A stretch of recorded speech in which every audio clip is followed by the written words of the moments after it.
दोस्तों, तारीख 2 मई 1999, जगह करगिल का गरकोन गांव, जो भारत और पाकिस्तान की नियंत्रण रेखा के नजदीक में बसा हुआ गांव है।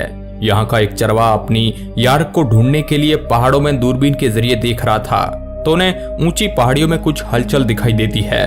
भारत के फौजियों के खाली पड़े बंकर में कुछ पाकिस्तानी घुसपैठिए सैनिक नजर आते हैं। ये चरवाहा उन्हें देखकर हैरान रह जाता है और तुरंत जाकर उसने ये जानकारी भारतीय सेना के जवानों को दी।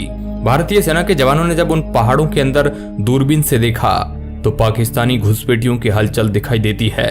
इसके बाद जब भारतीय सेना हेलीकॉप्टर के जरिए सर्वे करती है तो ऊंची पहाड़ियों में बने बंकर में काफी बड़ी तादाद में घुसपैठिए बंकरों में घात लगाए नजर आते हैं। दरअसल करगिल के इस पहाड़ी एरियो में सर्दी के मौसम में ठंड बहुत ज्यादा पड़ती है।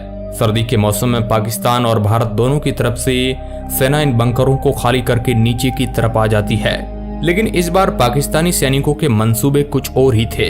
जैसे ही भारतीय सेना इन बंकरों को खाली करती है, पाकिस्तानी सेना इन ऊंची पहाड़ी एरिया को अपने कब्जे में लेना शुरू कर देती है।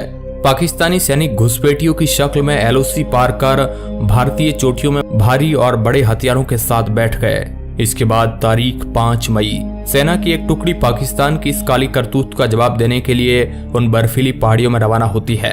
भारतीय सेना का यह सर्च अभियान ज्यादा सफल नहीं हो सका क्योंकि पाकिस्तानी सेना काफी ऊंचाई पर थी और वहां पर भारत के कई जवानों को पकड़ लिया गया और कुछ जवान शहीद हो गए। इसके बाद तारीख 9 मई पाकिस्तान की तरफ से करगिल में बना जिला मुख्यालय में सेना के आयुध भंडार को निशाना बनाकर तोप दागी गई, जिसमें एम्यूनिशन डिपो में मौजूद सारा गोला बारूद ध्वस्त हो गए, जिसमें भारत के करोड़ों के गोला बारूद एक ही झटके में तबाह हो गए थे। लेकिन अब भी भारतीय सैनिकों को इस बात का पता नहीं था कि आखिर भारत का कितना एरिया पाकिस्तान अपने कब्जे में ले चुका है। इसके बाद भारतीय आर्मी को समझ आता है कि ये कोई पाकिस्तानी घुसपैठिए नहीं है, बल्कि पाकिस्तानी आर्मी का भारत के खिलाफ बड़ी साजिश है और पाकिस्तानी आर्मी ने भारत के कई ऊंचे इलाकों को अपने कब्जे में ले लिया है और भारत पाकिस्तान के खिलाफ एक बड़ी ही नापाक साजिश रच चुका है। इसके पीछे पाकिस्तान का मकसद था 1984 में भारत के ऑपरेशन मेघदूत द्वारा कब्जे में लिए गए सियाचिन पर वापस कब्जा करना था। इसके साथ ही पाकिस्तान नियंत्रण रेखा के पास मौजूद श्रीनगर को लेह से जोड़ने वाली सड़क NH1 को भी ब्लॉक कर लिया था, जिससे भारत का लद्दाख का एरिया पूरी तरह से ब्लॉक हो गया। और पाकिस्तानी सेना भी यही चाहती थी ताकि वापस से वह लद्दाख के एरिया से सियाचिन को अपने कब्जे में ले ले। जैसे ही इस बात की जानकारी प्रधानमंत्री को लगती है तो इसके बाद पाकिस्तान की इस करतूत का मुंह तोड़ जवाब देने के लिए तारीख 19 मई को भारतीय सेना की तरफ से ऑपरेशन विजय की शुरुआत की जाती है। पाकिस्तान की तरफ से सेना को लीड कर रहे थे जनरल परवेज मुशर्रफ। भारतीय सेना की तरफ से मुसीबत यह थी कि पाकिस्तानी सेना भारत के कई महत्वपूर्ण पहाड़ी ठिकानों को अपने अंडर में ले चुकी थी और वहां पर बंकर बनाकर भारी मात्रा में हथियार जमा कर लिए थे। दूसरी तरफ भारतीय सेना काफी ढलान में नीचे की तरफ मैदानी भाग में थी। अब भारतीय सेना को युद्ध करने के लिए ऊंचाई की ओर चढ़ना था। एक तरफ बर्फीला इलाका, दूसरी ओर ऊपर बंकर में घात लगाकर बैठे पाकिस्तानी घुसपैठिए लगातार गोलीबारी कर रहे थे, इसलिए भारत के जवान काफी मात्रा में यहाँ पर शहीद हो रहे थे। अब ऊंचाई की तरफ चढ़ना भारतीय सेना के लिए एक बहुत बड़ा चैलेंज हो गया था।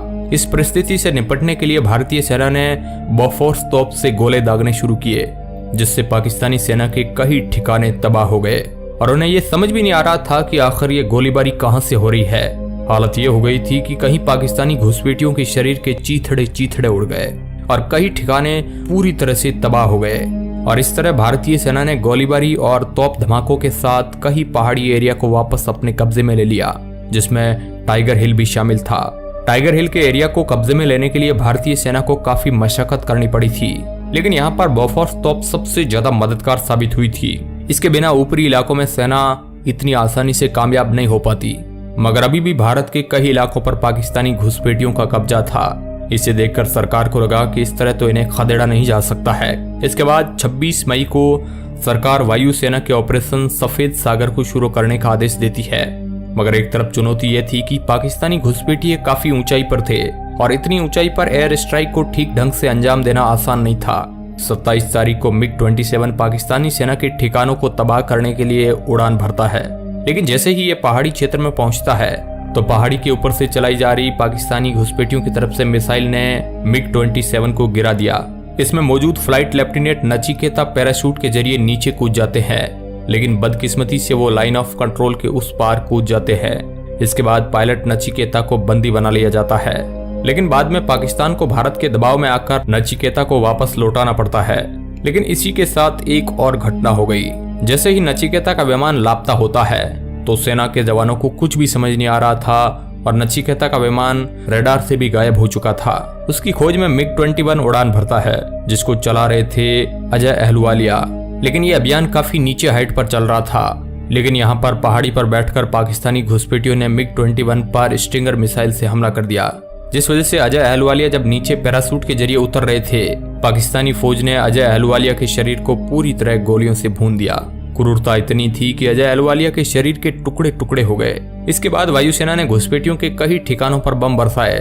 दूसरी तरफ भारत की थल और जल सेना पाकिस्तान को घेरने की कोशिश कर रही थी और ऐसे करके भारतीय सेना पाकिस्तान को हर मोर्चे पर घेर लिया था और जितनी भी कब्जे में लिए हुए सभी इलाकों को वापस अपने अंडर में ले लिया।